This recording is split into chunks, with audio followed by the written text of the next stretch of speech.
नमस्कार। आपका बहुत बहुत स्वागत है लर्न एस्ट्रोलॉजी के सीरीज़ में। ये 8वां लेसन आपके पास उपलब्ध होने वाला है। इस वीडियो में मैं आपको राशि के दोष के बारे में बताऊंगा। हर मनुष्य में कोई भी बीमारी है वो 3 दोषों के कारण ही होती है। पहली पित्त, दूसरी कफ, तीसरी वात। और कुछ राशि ऐसी होती हैं जिसमें कि तीनों ही दोष पाए जाते हैं, कफ, पित्त और वात। यानी कि मेन जो होती हैं पित्त, कफ या वात, 3 प्रकार के दोष होते हैं। इनमें ही अगर बैलेंस बिगड़ता है तो उससे संबंधित रोग व्यक्ति को होते हैं। तो अगर आपकी राशि पित्त राशि है तो आप में पित्त से संबंधित रोग यानी गर्मी से संबंधित रोग हो सकते हैं, और आप में कफ वाली है तो जल से संबंधित हो सकते हैं। तो इस तरीके से आप अपनी राशि के आधार पर जानिए कि आपके शरीर किस टाइप की बीमारियां ज़्यादा होने की संभावना होती है आपके शरीर में। तो आइए शुरू करते हैं। ये नॉर्मली 1, 5, 9 राशि जो होती हैं, ये पहले पार्ट में हमने इससे पहले उनकी अग्नि तत्व की होती हैं, ठीक है ना।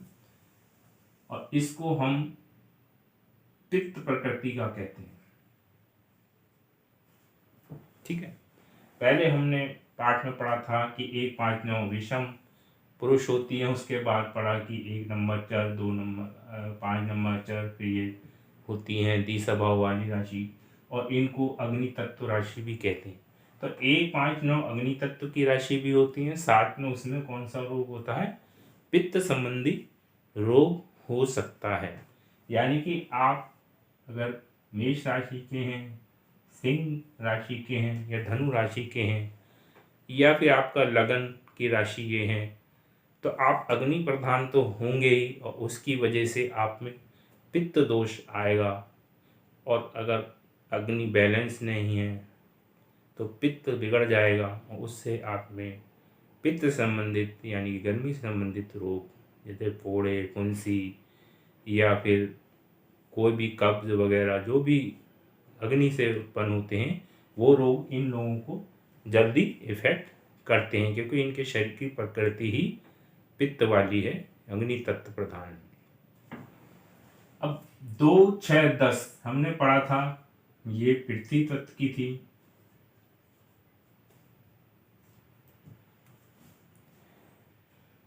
पृथ्वी तत्व की थी, और इसमें जो रोग आता है वात या वायु कह लें, ठीक है। बाकी आपको पता ही है 2, 6, 10 को सम स्त्री है, पहले पार्ट में बताया था, और ये अचर, ये चर, ये नॉर्मल मैंने पहले भी आपको बता रखा। तो ये 2, 6, 10 हमने बताया था पृथ्वी तत्व की थी। पृथ्वी तत्व की राशियों में वायु रोग होता है।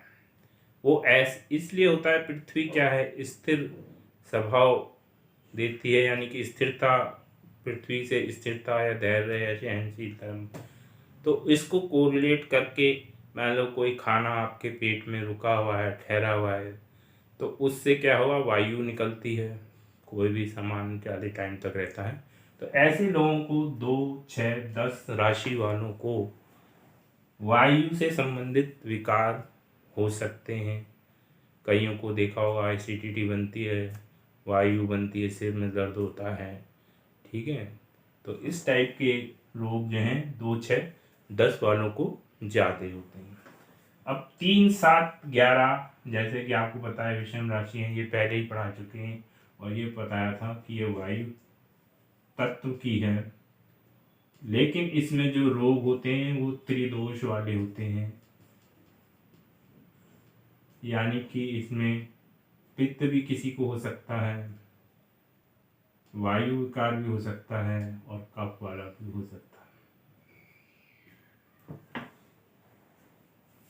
यानी कि 3, 7, 11 जो मिथुन राशि, तुला राशि और कुंभ राशि, इन जातकों को तीनों टाइप के रोग हो सकते हैं। और ये ऐसे वायु तत्व की हैं, तो ऐसा नहीं है केवल वायु ही होगा, लेकिन इसमें तीनों तत्व की, वायु केवल पृथ्वी तत्व वालों को ही होता है। ये वायु तत्व के होते हुए भी त्रिदोष कफ पित्त, क्योंकि वायु से तीनों प्रकार के दोष उत्पन्न हो सकते हैं। क्योंकि आपने देखा होगा एलर्जी हो गई, वो कफ होता है, एलर्जी में खांसी आती है, जुकाम, छींकें आती हैं, तो वायु के थ्रू ही होती है एलर्जी, ठीक है ना। और जैसे पित्त है तो कोई गर्म चीज़ से भी वायु बनती है, ठीक है ना। तो आपने कोई गर्म चीज़ खाई तो वायु निकली उससे, तो गर्म वायु से भी आपके पेट में जलन हो सकती है, मिर्च मसाले खाने से वायु बनेगी, जलन भी होगी। वैसी जल, वायु प्रदूषित, वायु के प्रदूषण से जो कूड़ा करकट आया जल में चला गया तो उससे भी जल से संबंधित दिक्कत हो सकती है। यानी कि वायु तत्व प्रधान राशि 3 7 11 में तीनों दोष आपको हो सकते हैं। तो ऐसे लोगों के चिकित्सकों को थोड़ी सी दिक्कत होती है, उन्हें कई टेस्ट आने पड़ते हैं कि ये रोग किस वजह से हो रहा है, आइडेंटिफाई करने में थोड़ा सा दिक्कत आती है, क्योंकि तीनों ही दोष एक ही चीज़ से हो रहे हैं। अब ये 4 8 12 ये जल तत्व की राशि है, तो इनमें कफ प्रधान होता है। ये कफ जो है आपने देखा होगा, खस्ती जुकाम ज़्यादातर ठंड लगने से जल से ही होता है। आपने देखा होगा ठंडा पानी ना पिए, जाड़ों में ठंडा लग जाती है तो कफ है। यानी कि 4 8 12 जल तत्व की राशि हैं और उनमें कफ प्रधान व्यक्ति होते हैं, तो उनमें कफ हो सकता है। तो ऐसे आप जो पहले गुण बताएं उसके साथ किसी की स्वभाव बीमारी के बारे में भी आप बता सकते हैं। जैसे कि मान लो हमने 6 नंबर राशि के बारे में बताया कि आपके ये सौम्य हैं, दी स्वभाव वाले हैं, ठीक है ना, और पृथ्वी तक धैर्यवान है, सहनशील है। उसके अलावा आप में वायु से संबंधित रोग, आपको गैस बनती है ज़्यादा, इस टाइप से आप बोल सकते हैं। यानी कि एक गुण आपको और पता चल गया किसी व्यक्ति के बारे में बताने के लिए। अब अगले वीडियो में कुछ और जानकारी राशि से संबंधित मैं लेके आऊँगा। तब तक के लिए